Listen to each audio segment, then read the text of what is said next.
One more example related to derivatives.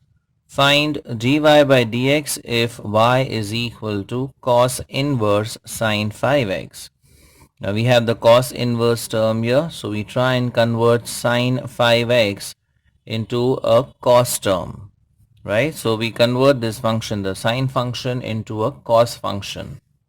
So what we could do is we could use this formula.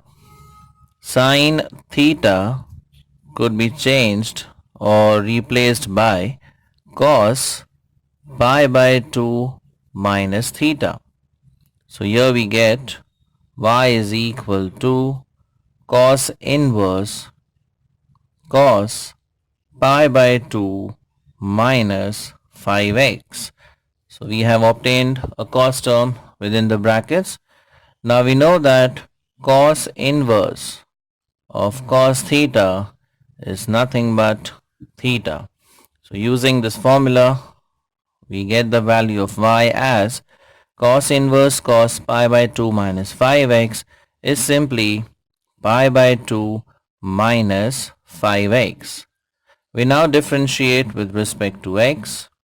So we get dy by dx is equal to, now derivative of pi by 2, that is a constant term, is 0 minus 5 times derivative of x is 1. So the final derivative value, that is dy by dx, is equal to minus 5. Download the app Maths Guide from Google Play today. Like it, share it, and subscribe to our channel for more such interesting videos. Thank you.